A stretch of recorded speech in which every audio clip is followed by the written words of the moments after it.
We're live on YouTube. Can we start? All right, perfect.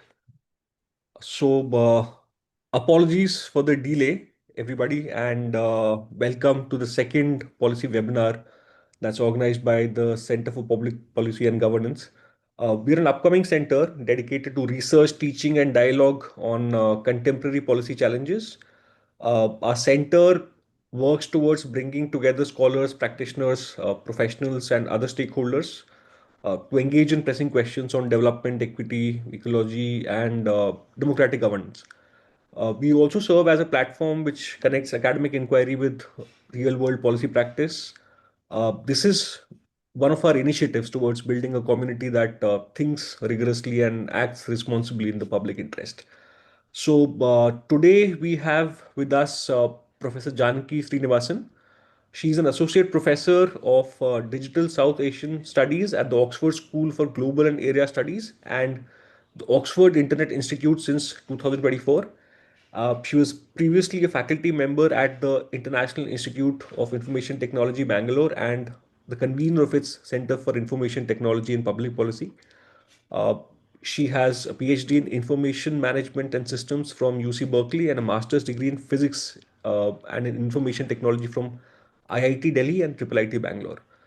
Her research examines the political economy of information technology based development initiatives, where she uses ethnographic research to examine how gender, caste, and class they shape the use of such technologies. Uh, in her work, she's explored these interests in the context of Indian digital inclusion initiatives focused on community computer centers, mobile phones, identity systems, and open information systems.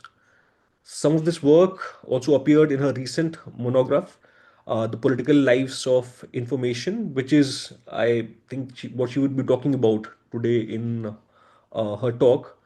This monograph was published by the MIT Press. Her work on the politics of informational and digital exclusion is currently focused on privacy and the algorithmic control of labor. For the past several years, as co-investigator on the Fair Work Team India, she has been involved in researching and advocating for change in the precarious working conditions of gig workers in India. Welcome, Professor Srinivasan. I'll just share the basic housekeeping rules. So we'll have 40 minutes for the speaker. I hope that will be enough for the talk. More or less, I think. Great, great. We'll have 40 minutes for the speaker, and after that, we'll open up the floor for question and answers from the audience. So I'll just request all the attendees to please keep their audio muted throughout the presentation, and we'll have the question and answers, and we'll get a chance to interact with Professor Janaki after her presentation. Janaki, over to you. Thank you. Thank you so much, Pranav, and thank you, Professor Sen, for inviting me to this. I'm very excited to be presenting to this community. As you would have gathered from Pranav's introduction too, I come from multiple communities myself. So I think it makes it, I think, both exciting and challenging always because you're speaking across audiences, etc. As Pranav said in his bio, I've been working on the politics of digital exclusion, especially for the past several years. And what I thought I would do today is not get so much into theory, but think from a couple of examples of research that I have done to try and think together a little bit about what we even mean by public interest, what are ways in which one can intervene in some of these conversations, very pressing conversations in current times around digital technologies, but also ideas around information and data.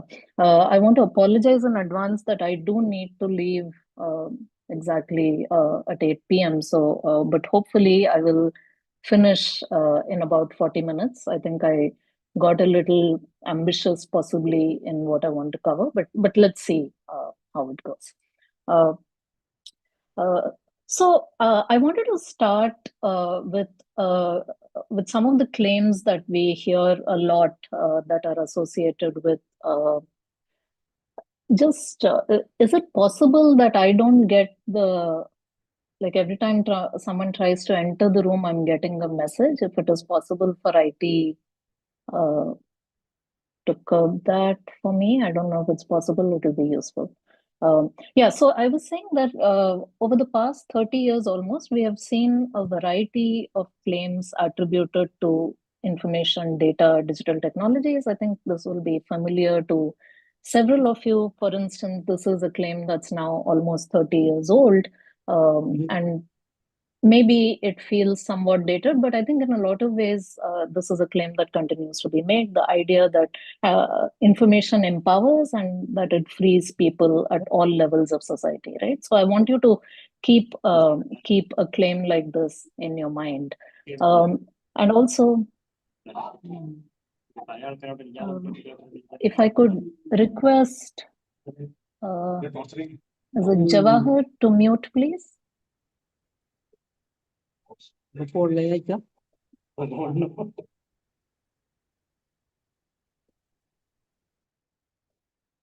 Thank you.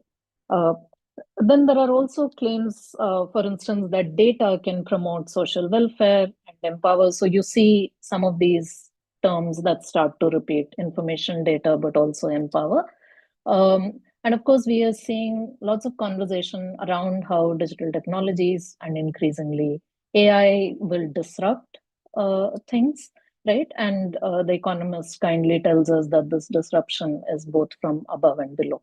So I just want you to keep in mind sort of the general sense across several of these claims. And what I essentially want to do today is to think of these kinds of framings around both information and technology and think about what are the consequences, right? Um, so for the two that I looked at, the idea of information, if you again go back to that claim I was talking about uh, earlier, I think what's interesting to me about it is this idea of information as intrinsically valuable, right? As doing and leading to certain outcomes, because you remember that it said information empowers. Um, I would say that there is a certain kind of, we have all heard of this idea of technological determinism, I think. But I think there's a certain informational or data determinism that we are increasingly seeing. So there are many aspects here about what information is supposed to be, but three that I think are very key to how I'm going to talk about it is this idea that information is both intrinsically and universally valuable, that it does certain things and it leads to certain outcomes. And finally, seeing it as objective or neutral, that it will do these things across all categories of society, etc., as the claim said. A second claim that I'm interested in is this idea of digital technologies as disruptive, right? As changing. So there is typically a before and an after. That is how a lot of interventions are framed, and I want to look at that a little bit. My question really is what gets obscured because of these ways of framing information and digital technology and this kind of an understanding of the two of them. And why does that matter, right? So, all of these are very key questions, especially for any of us who are interested in questions of public interest, public policy, governance. And that's what I'm hoping I'll say a little about today. And I'll do this by looking at two framings from my own research, the two framings that I just spoke about, the idea of information as empowering and digital technologies as disruptive. But I'll do this in two cases. The first case is broadly what my book looks at. So I'll look at one particular case from my book. And this is the broad space of information as empowering within the larger context of development and socioeconomic change. And the second one is going to be around gig work, which is largely described as disruptive. So we look at what do these claims do to our understandings of that field, and what kinds of um, uh, aspects of the field does that then obscure, and with what consequences. So with that broadly in place, I want to get into my first case. And before I get into the details of it, I usually start with the story of this village information center. This is in Pondicherry. And I was here way back in 2009. I was trying to understand who uses this community village level computer center and who doesn't. This was a center that was set up by the Swaminathan Research Foundation in the late 90s. And the idea really was to act as a center of information provision for the village community. And I was, walking around the village trying to understand who uses it, who doesn't, etc.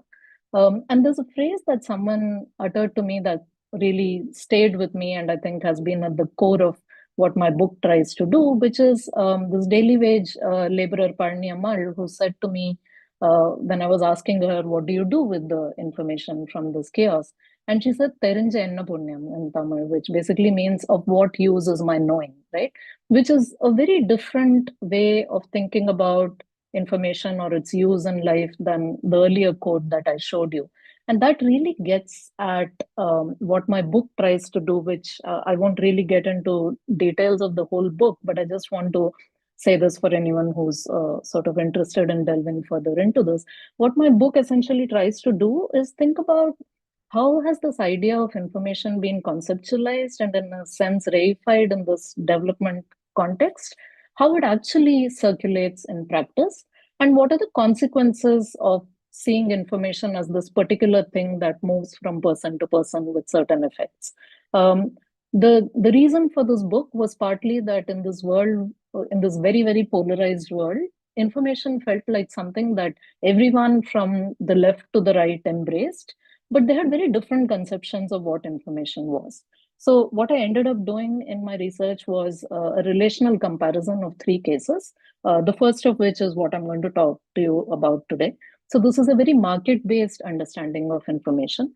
The second one, which is where I gave you the example from, is the Swaminathan Foundation's Information Kiosk Project, which was very much a sort of an NGO model of provisioning information towards certain outcomes. And the third was an earlier history of the Mazdoor Kisan Shakti Sangatan's right to information campaigns, which too was about information, but thought of information in very different terms. So this is what the book does. I'm not going to go into all of the cases. Happy to take it in Q&A. But I wanted to go into the first case, which is essentially a very market based conception of what information is and does. In the book, what I do is see these as three different types of politics. The first one, which I'm going to delve into in a little more detail now, is a case of what I call politics denied.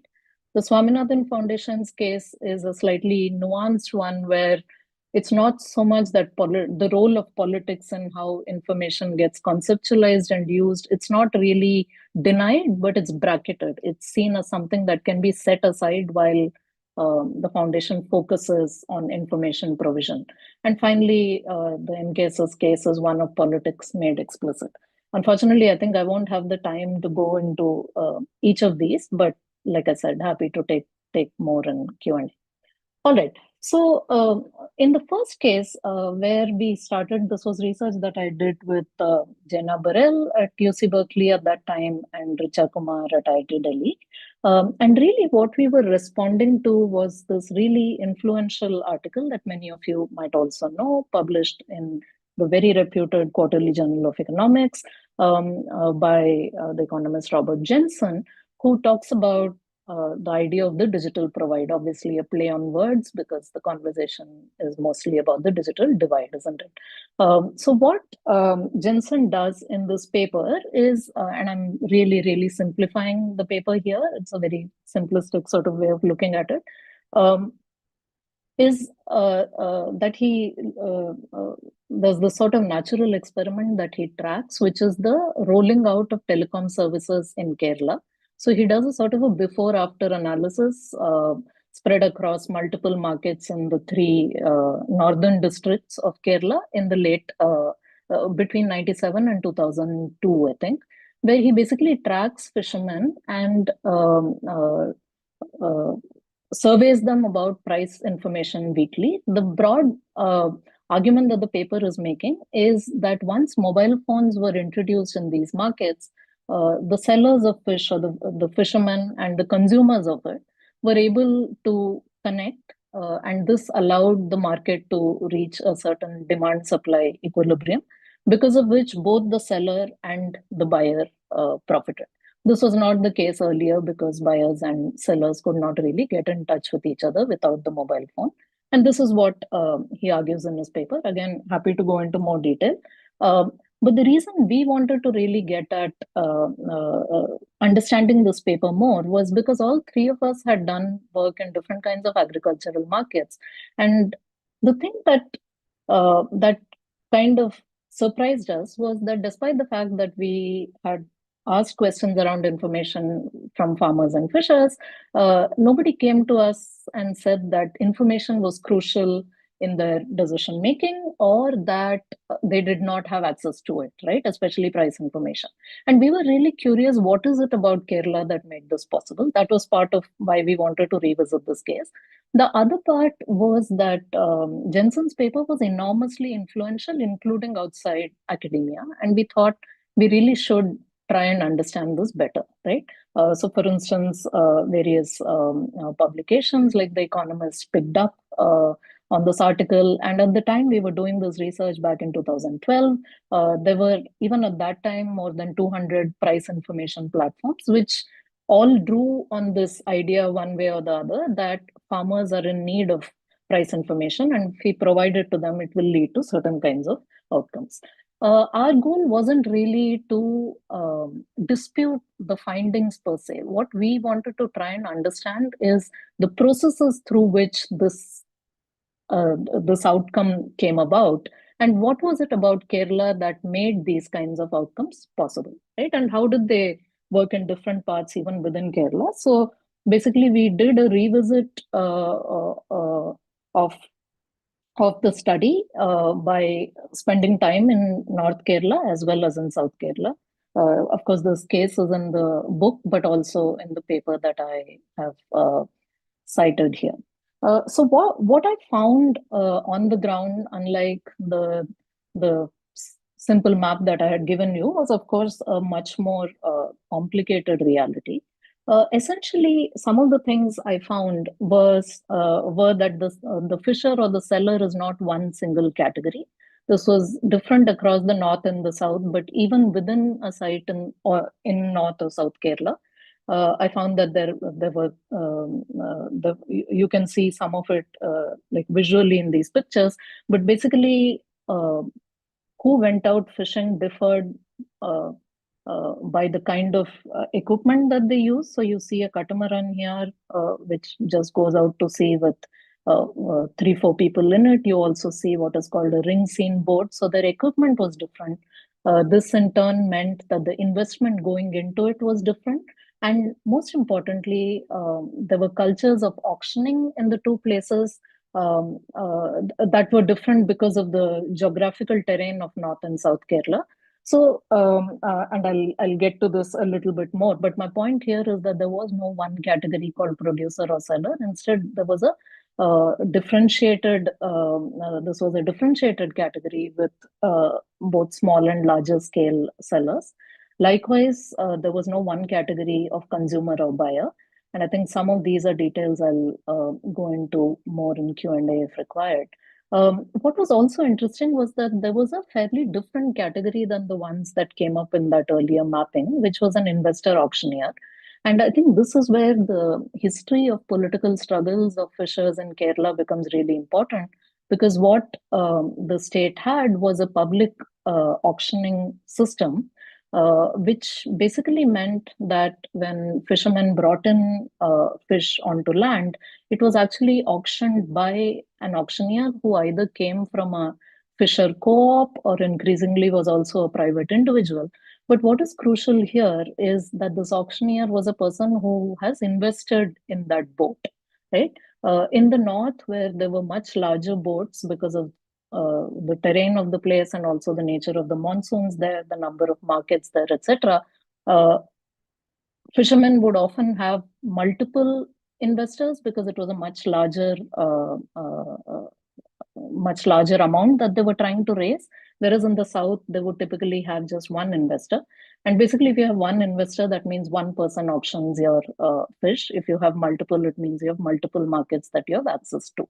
Uh, so basically, what I found in practice was actually a much more complicated reality where you had multiple categories of fishes, even different types of fish, different categories of consumers or buyers, and an auctioneer who coordinated all of this, right? And why is this messier picture important to keep track of? Because how crucial price information was to any of these actors depended a lot on what their position within this larger ecology was.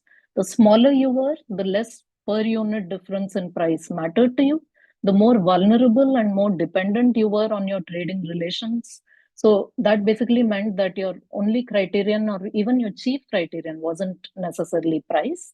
You knew that this person would come back to you day after day, especially if you were a smaller scale seller. So you were not going to make your decision based only on price. Then you were actually tied to an auctioneer who was tied to a market. So you couldn't just go and sell wherever there was demand. You were tied to a place through the auctioneer. Um, so this was the base conversation. Then when you introduce mobile phones in this, additionally, not everyone had access to mobile phones. Not everyone had contacts or even phone numbers of people they could reach to. And finally, because there was actually an auctioneer who carried this out, it wasn't sellers and buyers who were directly calling each other. Now, all of these has consequences in terms of what you can conclude from research like this, right? And the argument that I am making is that by foregrounding information in this conversation, what was obscured was history, the importance of place, and also politics. In this case, for instance, despite the narrative of information that was associated with it, I saw that price information in the way Jensen described it sounded like something that was already there. Whereas what you saw on the ground was that it was produced, it was negotiated, it never emerged, and it was never sort of an objective fact that meant the same for everyone. And who you were in this local ecology, as it were, mattered. This both had to do with what your scale of operation was, but also your gender and religion. And again, happy to go into that more in Q&A. Who could access and leverage price information too was very place specific. And as I've tried to argue a little bit, the geographical terrain of fishing in different parts of even one state mattered because that shaped what markets were accessible to you. Uh, the other thing that gets obscured is the evolution of the fishing sector in Kerala, its interaction with the globalization of the fishing sector, but even local fishers' political struggles, which is essentially what shaped the auctioning system that is key even to Jensen's argument.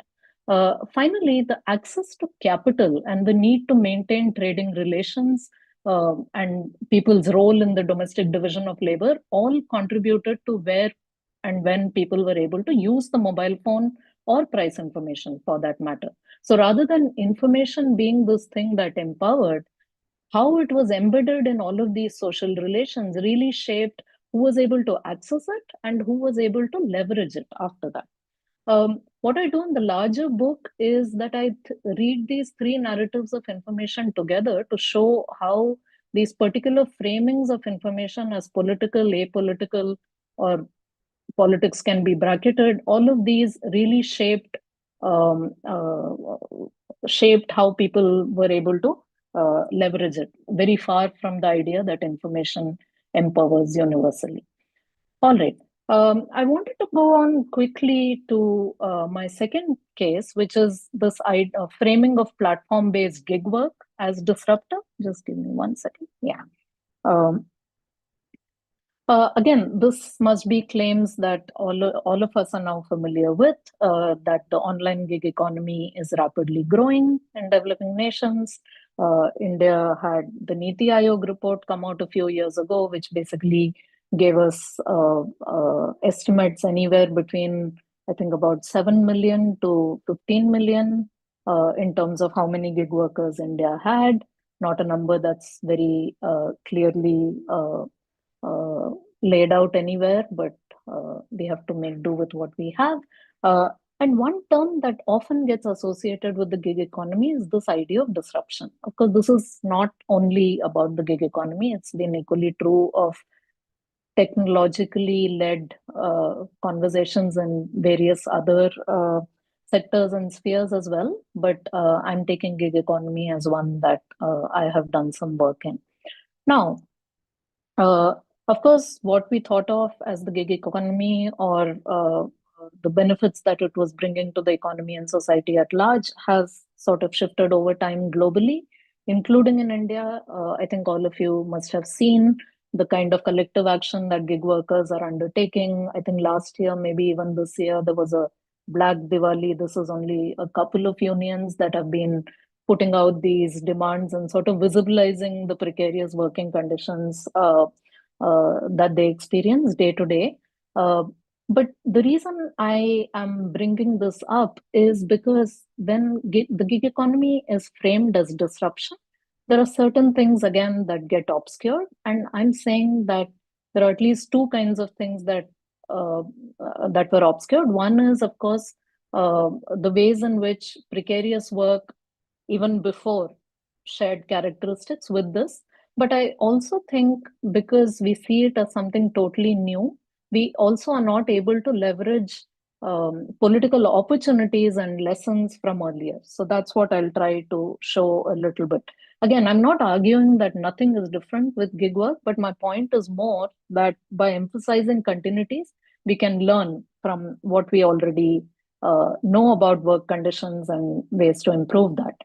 Um, Most of my everything that I'm going to present now has been learned as part of Fair Work. I was co-investigator on the Fair Work India team, but Fair Work itself is a larger global project which originated in Oxford, but as you can see, it was a much larger network. At our peak, we were about 40 countries, and the idea with Fair Work was really to try and visualize the working conditions of gig workers and to push for change with consumers of these platforms, working with unions, but also for legislation. Um, this was the Fair Work India team over the years. And what Fair Work did, and again, I'll go through this very, very quickly. Sorry.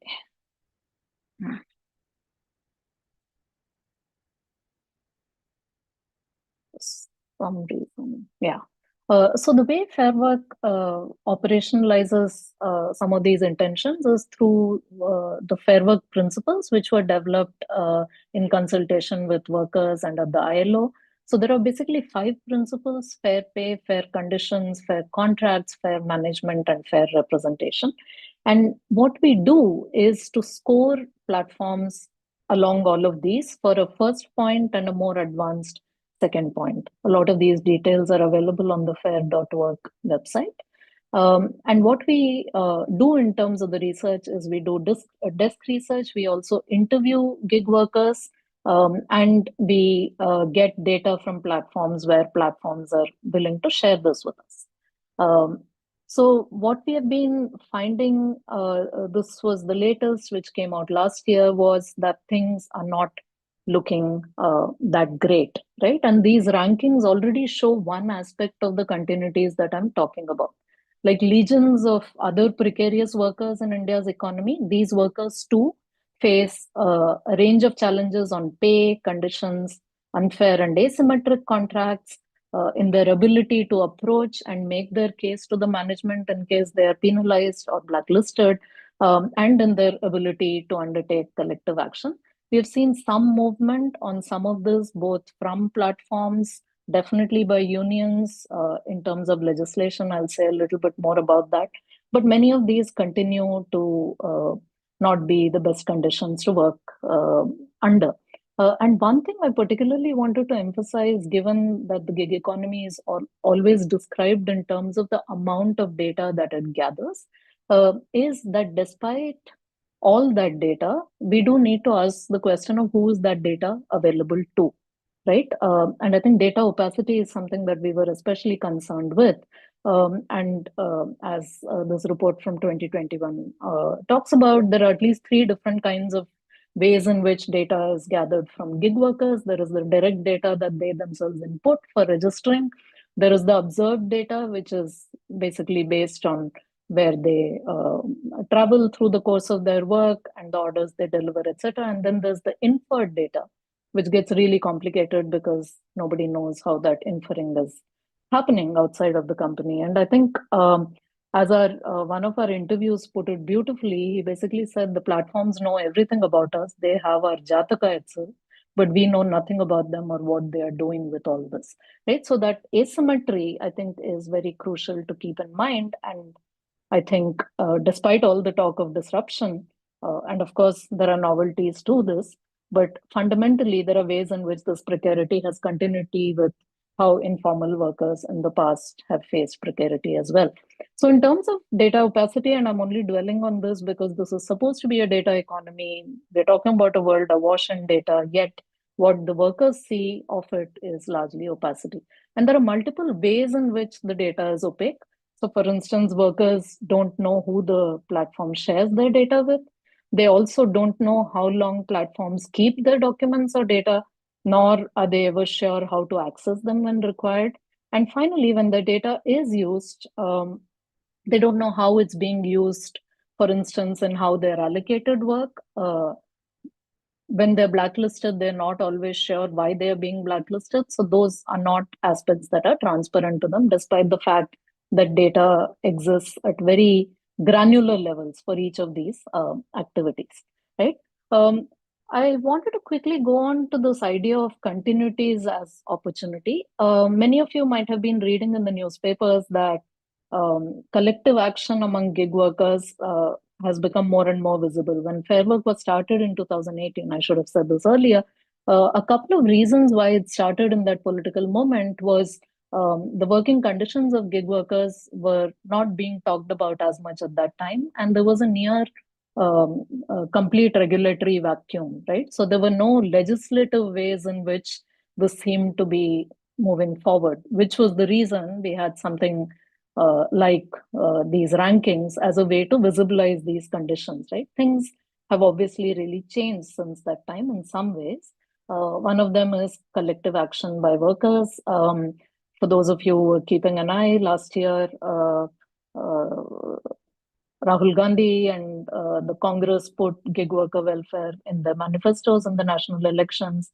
And after that, states also picked this up. In 2023, Rajasthan passed a law on gig worker social security.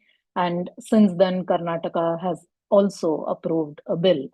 Um there's one thing I want to highlight from the Rajasthan and Karnataka cabinet, and this goes back to the question about continuities.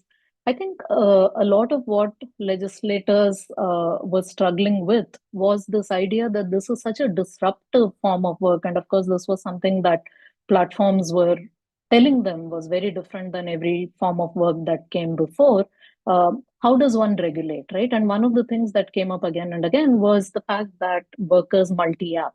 So both Uber and Ola, for instance, were basically said, how do we pay for the social security of someone who works across both platforms? Why should I pay for it? And here, what is really interesting is one of the things that the groups working on getting this legislation passed suggested drew on a much older legislation, which was used by head loaders in the Hamal Panchayat in Maharashtra. So what they basically suggested was that since this was piece rate work and they were paid per task, for every head load that they took up, a part of that should go into a social security fund. And this is something that was innovated in with the social security bills in for gig workers in both Karnataka and Rajasthan, because they said, look, this is also gig work, so we are being paid per transaction, and there's no question about which platform we are undertaking that individual transaction on. So what is the problem? We, in fact, if anything, we have more and better data now on that. So this was an innovation that was at the core of both of these legislations. And this is what I mean by seeking continuities. So instead of seeing it as disruptive, if we go back to the fact that India's workforce has largely been what we call informal, and it's a different debate whether that's a productive term. But the fact is that these kinds of precarities have been experienced before. So, what can we learn from the examples of collective action from those examples, which sometimes gets obscured if we are talking only in terms of disruption? I'm conscious of time, and I'll wrap up very quickly. Of course, there's been a lot more focus on recent legislations, on these two recent legislations. There's also been a lot of pushback, including by the NASCOM, saying how can companies be asked to uh, share more data with their workers or with legislators. I think it was only yesterday that the rules for the Karnataka gig worker legislation have been rolled out, if I understand correctly. Um, so there are these legislations, but they've been much contested, and I just wanted to put that out there. Okay, to try to pull this all together, I want to go back to my idea of why framings matter. I hope, at least what I have tried to do is that when we have a framing of information as intrinsically valuable or somehow naturally leading to specific outcomes in a universal way, what we don't see are histories of struggle. We often don't see some actors, especially vulnerable actors, and their practices are obscured. The focus is shifted away from structural inequalities and instead becomes only about information. And finally, the accountability is shifted onto individuals. This is not maybe something that I specifically brought up, but what I mean by this is there's a way in which if everything hinges on information, then it becomes the individual's responsibility. The organization, the entity, whether it's the state or some other actor, can always say, now that you have the information, it's up to you to take it forward. It's no longer my responsibility to do it. So I think there's a way in which accountability is shifted onto individuals as we start focusing more and more on information and data and foreground that rather than anything else. Uh, Sorry, every once in a while my slides don't want to move. When technology is viewed as disruptive, what I've tried to argue is that continuity is both what we might think of as good and bad continuities remain unseen. So by good and bad, I mean precarity, but also possible political opportunity, as do new political possibilities. And with all of this, I want to argue that it is very important to foreground both continuities and politics and to go beyond informational or technological determinism. Seeing information, data, digital technologies always as produced and shaped by our choices rather than as possessing some kind of intrinsic value and leading naturally to specific kinds of outcomes. Um, that's all I have. Thank you.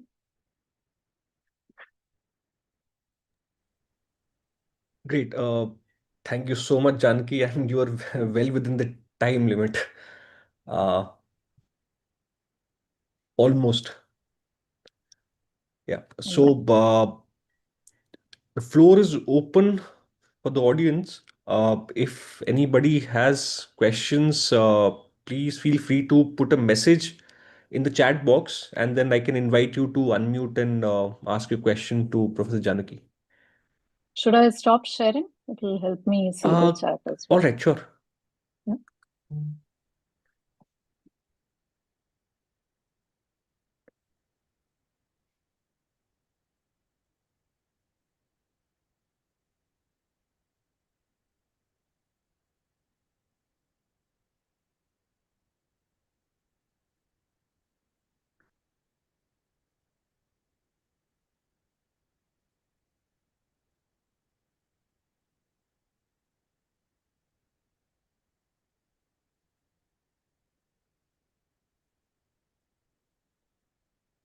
Yeah. Okay,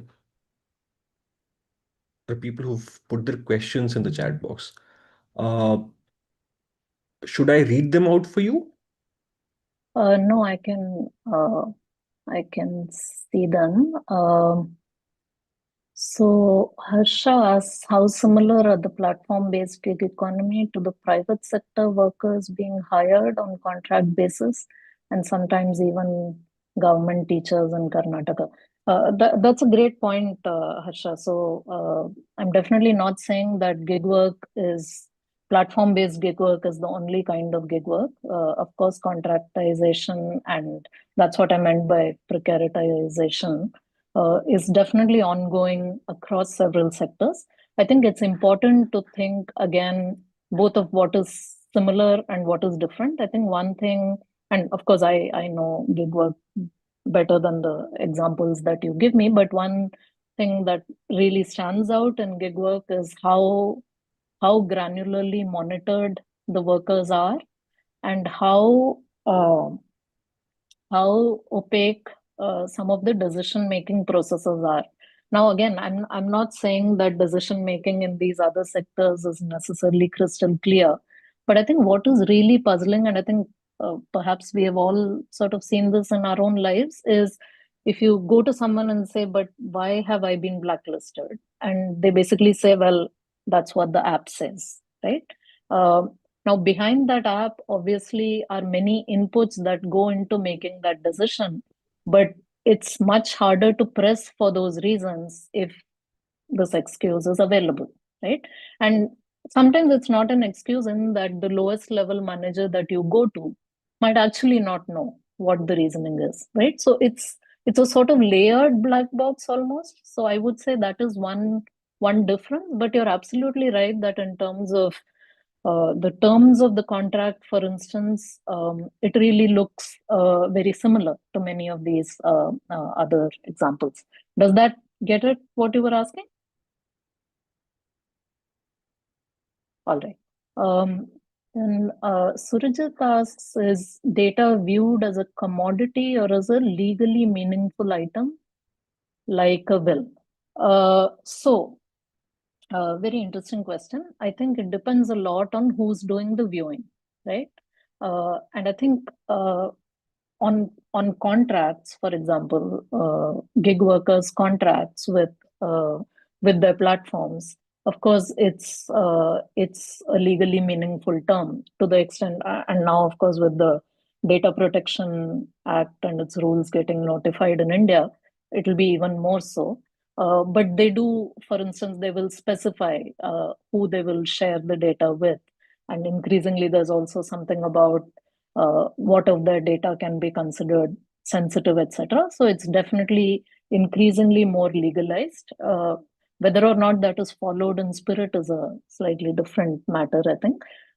Viewed as a commodity, I think also in the gig work case, that is much easier to answer in the affirmative because this is literally what is being transacted with all kinds of third party, whether it's sold to them for reasons of advertising, or like I think I showed one example, sometimes some of the data is maintained by a third party as well.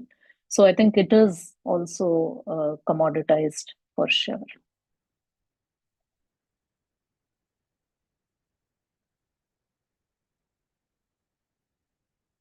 Harsha has another question, and he says, have you observed any impact of data from the point of view of collective bargaining? Really good question, Harsha. I think two parts to the answer. Definitely, all the unions are trying to use the data to make some of these points. Unfortunately, what data is available to workers is dynamic, right? I think I forget if that was the example I showed, but sometimes workers are not able to see their own sort of wage trends over a week or how many gigs they were allotted. Now, imagine all of this has to then be pooled together for any collective bargaining type approach. And also, never mind that none of these companies actually recognize a collective that they will bargain with. So there's also that part. Interestingly, with GDPR, where I think you can ask for data on behalf. You can ask for data as a collective on behalf of your individuals. That's a legal provision. In the EU, they have been able to use this in certain ways to make their demands. So I think in India also workers are trying this. Sheikh Salahuddin, for example, of IFAT, which is I think the most well-known union across the country, has been trying to put together data from various workers, but it is actually a very, very complicated endeavor. And I think they're always looking for technology folks, especially to help them in collating some of this data, because they might be able to get individual bits, but not really across folks. Um,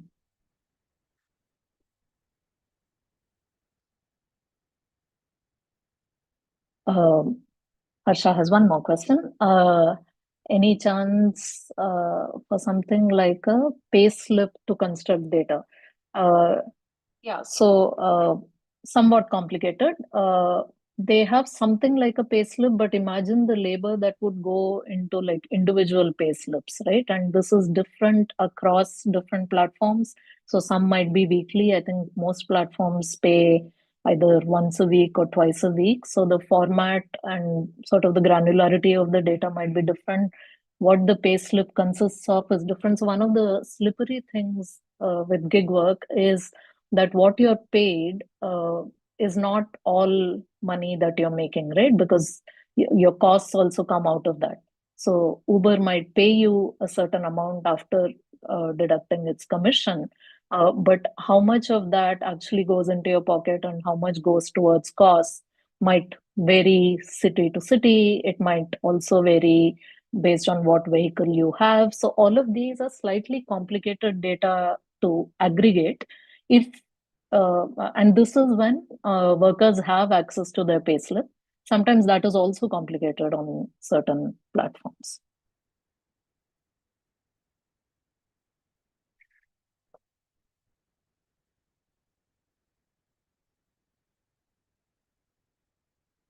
Um, Good question from Surajit on Jensen's paper. So uh, again, couple of things. I think Jensen's paper, for anyone who's read it, is a very careful analysis up to a certain point in the paper, right?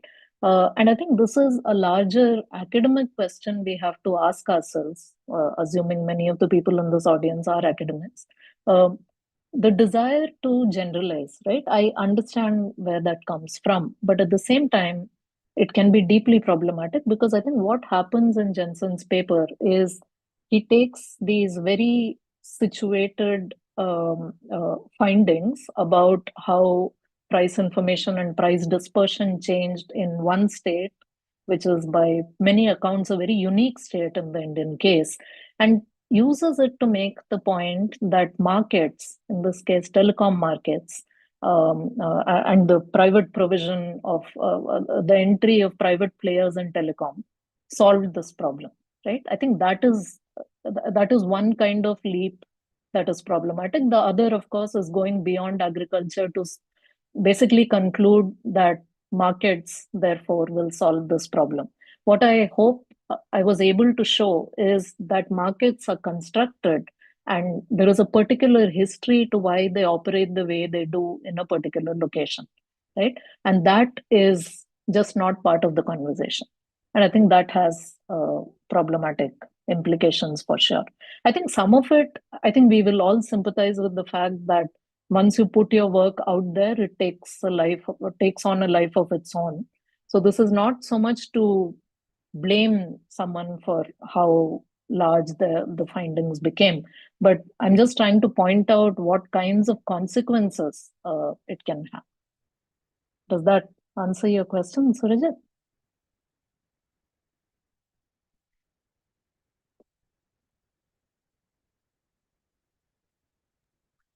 Great. Yes, it does. Thank you. If there are other participants who would want to ask questions, please feel free to raise your hands and unmute and ask your questions to Professor Janaki.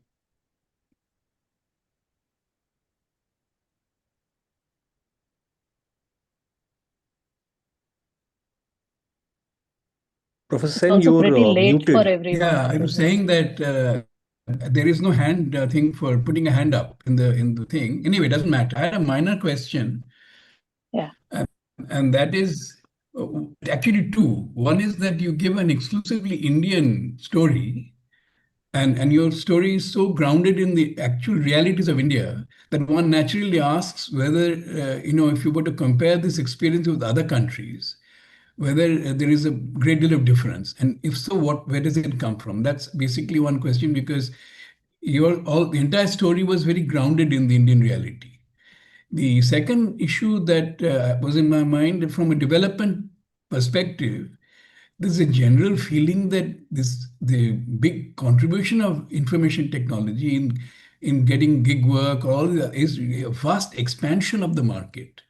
I mean, there are many things that you could not get earlier through this information sharing system, which it enables you to do. You can order things in a much more specific manner and so forth. So there must be assessments of the overall impact of on income creation and expansion of the market. And I wonder in what way that would, not that it would change your distributional question, and you're focusing on fairness, justice, and distribution. But from someone thinking about policy with respect to IT, they may want to weigh this against the growth or other kind of thing. For example, another question is whether or not, in fact, when you say disruptive, whether or not this actually displaces, many of the so-called kirana shops and mom and pop shops and so forth. So that is another element of it. I don't want to take you into multiple directions, but I'm simply asking from a broad developmental perspective, what do you think? How would you assess it? Yeah. No, those are both great questions, and I will start with the second one first. You're absolutely right that the workers are not the only actors in question here. I think, and in fact, even for the workers, one of the reasons that the government really supports this is the creation of jobs, right? So even for workers, there is that. But I think the only thing I would say is all policy is about trade-offs. But how are the most vulnerable in that pairing, right? I think it is hard to compare. I don't think anyone will deny that there are all kinds of convenience that apps offer us. But because of the way in which they were rolled out, i.e., a lot of venture capital money that basically subsidized both sides, right? That is how we got pulled into this both as users and as workers. Now that that is going out, it does lead me to ask, not every market is sustainable. I don't know the answer to this question, but I think it is a question we need to ask. Sure, it's creating jobs, but if the only way this market is tenable is by paying people below the minimum wage, that is a problem, right? So I think that is we do have to look at these minimal thresholds at least, and that is what one is pushing to do. Now, if you're able to cross those thresholds and these conveniences are still something you can offer to customers, sure, let's think about it.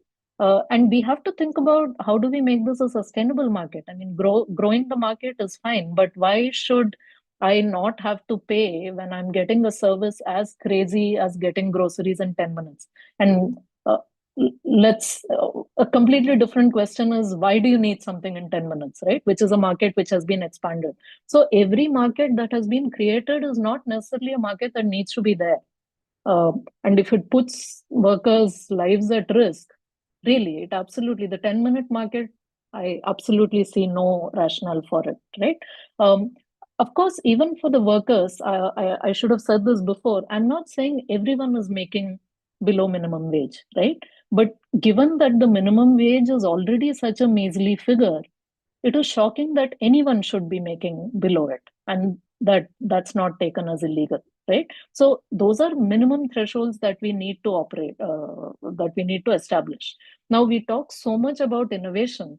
I think the innovation needs to be such that this can be made a sustainable market, right? So I think that's what I would say, in terms of gauging trade-offs. To your question about India versus elsewhere, uh, I mean, for my two cases, I think my answers would be slightly different. With gig work, because I worked as part of the Fair Work Network, of course, this is something that we did do in 40 countries. And all those report cards are on the fair.work website. Uh, in general, I think not hugely surprising, but you would find that in EU, for instance, some of those thresholds are better held. If I remember correctly, I think there are a few firms that even make the living wage, which in the Indian case they don't. And of course, the living wage is a much more accepted threshold, for instance, in the UK. So there are differences like that. There are also other kinds of differences. For instance, the way that patriarchy operates, it operates across geographies, but it looks different, right? So, for instance, we heard some examples in, I think this was some Southeast Asian countries where, I mean, obviously India has plenty of patriarchy. I just haven't given you an example on the gig work platforms, but in the Southeast Asian platforms, there were extreme cases sometimes of customers canceling rides because the driver was female, to the extent that apparently sometimes the drivers would call up customers and say, "Hey, I'm female. If you're going to cancel it because of that, do it right away." Right. So we heard egregious examples, and in fact, there's a very good global gender report that Fair Work put out, I think, about 3 years ago, that has a comparative element to it. In terms of my other research, because my co-researchers, one of them had worked in Uganda with fishers, for instance, I think the broader findings around your vulnerability shaping the extent to which you can leverage price information, I would say, holds beyond. Now, what form that price information takes or what form that vulnerability takes, of course, is different across geographies. Does that get at what you were asking, Professor Singh?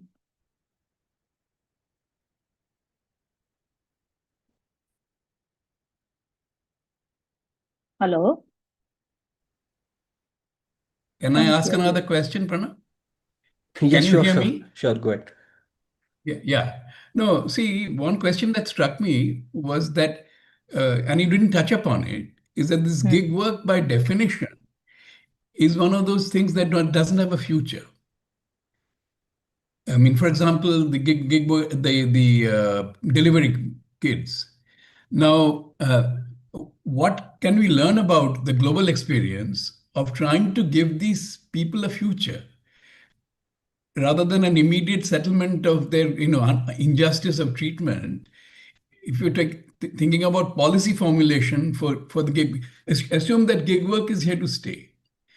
But by definition, the attractiveness of gig work and etc. is that people don't have any kind of thing. You are there and you're gone. Very, very temporary workforce.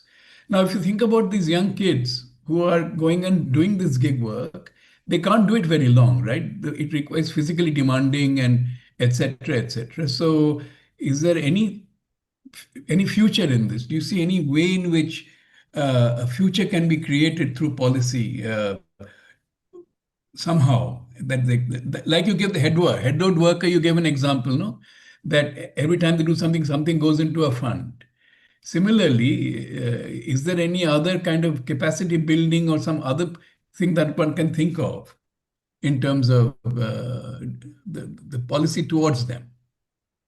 Yeah, so I don't think I have a very convincing answer for this. The only two things I can point to is there's been some effort by some of the platform companies themselves to work with the government to give some skilling certificates and such. But the problem, of course, is it's unclear where the workers will go with that certificate, because part of the reason they came into the gig economy in the first place is that those jobs don't necessarily exist, right? So there have been some conversations around skilling in parallel with doing this work.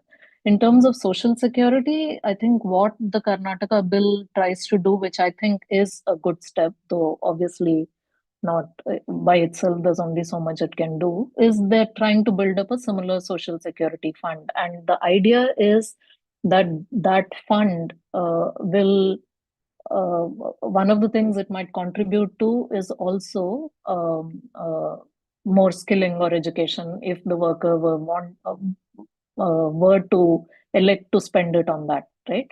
So these are two things that are happening, but I think it's a much larger economy level jobs issue, right? I mean, it's not that they have another job to go to, which is why this happened in the first time. So I think there does need to be a larger rethink about where are the jobs in the economy going to come from for them to even think about where do I go to from here. The other thing I wanted to say was, even though we call it gig work, transitionary, temporary, etc., while many of them are taken on by younger workers, there are plenty of older workers as well who are in it, right? And you're absolutely right, it is very physically demanding, but this is the only thing they're able to find, and therefore they are also doing this. So that is even more worrying at some level. I'm sorry, I don't have the answers for you, Professor San. We're all trying to sort of, yeah, muddle our way through this in a way. Ridhima has a question on whether I do work on data collected through social media applications. No, I actually don't. I don't do that.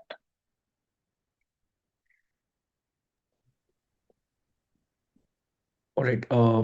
If there are no more questions, can we call it a day then? A night in your case. Oh, night in our case. Yes. Right. No, thank Right. you so much Right. to everyone for sticking through. I know it's fairly late. Unfortunately, I couldn't do earlier today. No, but Thank you that was for actually a wonderful talk, Janaki, and thank you so much for giving us your time despite the time difference. Uh, so, my pleasure. Absolutely. Thank you for the invite and thank you for all the questions. I put up my email ID if anyone is interested in following up with any of this. I'd be happy to chat further. And also, I didn't put up my what my publisher would expect me to, which is my book is available open access on the MIT Press website. So you don't have to shell out some crazy amount for it. Please feel free, and you can download it chapter by chapter, so you don't even need to put yourself through the whole book. So feel free to, if you're not able to find that link, feel free to ask me. great. And I'll just repeat the name of the book was The Political Lives of Political Information. Lives of Information. That's Right, right. right, Yeah, right. yeah. Uh, so that's great. And thank you, everybody, for joining us today. And I just request all of you to stay connected. We'll keep organizing such talks and discussions. This talk was also live streamed on our YouTube channel. You can find it there, and also share the link for others who might have missed out on the talk today. So thank you so much, Janaki, and everybody else, and have a great day ahead or a great night ahead. Thank Thank you. you. Thank you, Puna. Thank you, Professor. Thank you. Bye bye.